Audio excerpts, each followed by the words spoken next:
And WorldofPoker.com, in association with Virgin Games, are proud to present the Nuts.tv.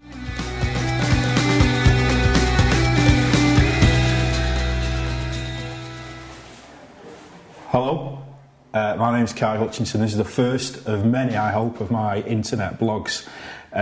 Just want to make something clear before we get any further. I'm not a professional poker player. I'm just an amateur. I'm actually a teacher for a living. So take my blog for what it's worth. I'm not a professional like the Chaser and Clark and Troy, but I do get around a bit and I do play quite a bit of poker. Started playing about 3.5 years ago. Went down to the Grosvenor in Blackpool for the first time, played a £5 rebuy, came third, won £110, thought I was a millionaire. I've never looked back since. And since then, over the last 3 years, I am a winning player. I'm not a massive winning player, but I am a winning player. And unlike Clark and Troy, I mostly play live. I don't play an awful lot of internet, although I have just started recently playing a bit more. Like I say, I'm an amateur, so I'm not a professional player, so you take my advice for what it's worth. I just want to talk a little bit today about one of my strengths I think I have as a poker player. One of my strengths, I think, is being able to recognise betting patterns, and I can use that to try and put people on hands. I am mostly a live player, so this is something I use live, and a lot of the time you have to be careful because you do play some people in these tournaments that don't really understand betting patterns, so trying to work out what they've got from a betting pattern isn't really the best thing to do. But I thought maybe what I'd do in our first blog, I'd talk through 2 hands I've played recently, discussing how I use betting patterns to figure out what the person's got, and then we'll go from there. First time I want to talk about is handling from Vegas. I just got back from Vegas about a week ago. I went on holiday with my wife. Played a lot of cash poker while I was there. I didn't play many tournaments, although I did play one at Planet Hollywood where I came second, so that was a nice draw. This is a 1-2 game from the Luxor I was playing.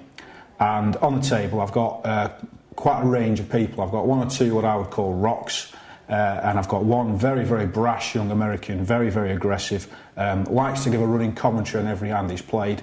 And what I'd picked up on him from early on was that he was discussing a lot of time how he should call and how he should raise depending on pot odds, when he was actually calculating the pot odds wrong. And that says quite a lot about a player, that. It shows that he recognises the word, but he doesn't really understand what it means. And I thought I would be looking for an opportunity to play that in my advantage. So the hand came up, he's made it $5 pre-flop. We're only playing 1-2, so it's only 2.5 big blinds, so I'm already calculating in my head the kind of money I'm going to have to put in to play the hand.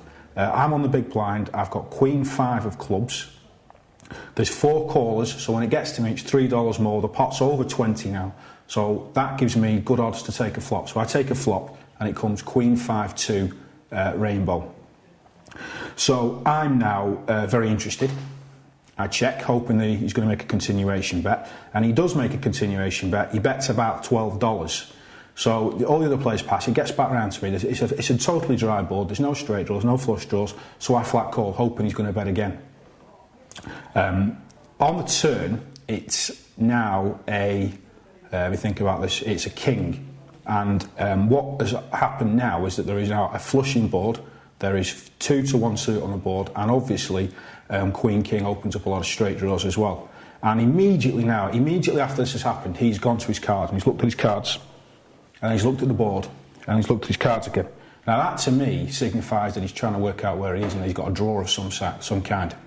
So I check again, hoping he's going to bet again. Now he's picked up a draw. He does bet again, he bets $50. Now that is more than what's in the pot. And that immediately, now this is what I mean about betting patterns, that immediately signals to me now weakness. Because if you're going to bet more than the pot, you don't really want to call it. So I now decide that I'm going to punish his weakness and I'm going to move all in. And I've got about $160, so I move all in. Now immediately, this is the brash young American. He's now effing and blinding at me. He's saying, do you know what I'm doing? Do you know what you're doing? Do you know who I am? He's getting very aggressive, very animated. And then, I mean, I don't know if this is allowed or not. Apparently it is allowed in America. He turns his cards over. And he's got Jack 10. Now, what in essence he's got an open-ended straight flush draw. And immediately now he's saying to me, I don't want to call, I don't want to call. You don't want me to call. Now, I mean, if he's got a straight flush draw, that means he's got only 15 outs. So he's got about a 30% chance to win the pot. So I do want him to call. I want him to call every time there. I've got about a 70% chance of winning that pot. So even if he does hit, and I lose the pot, in the long run, over 150, 200 times, I'm going to make a lot of money here. He's still being very animated, still being very aggressive. Then he says, do you want me to call? And I said, yes, I want you to call. And he said, I've got the right odds to call, which of course he hasn't, because he's only 30% to win the pot. I've bet just over the pot, so he's not even getting 2 to 1, and he needs 3 to 1. He's claiming he's got the right odds when he hasn't, and he calls, he misses, and I take a nice pot.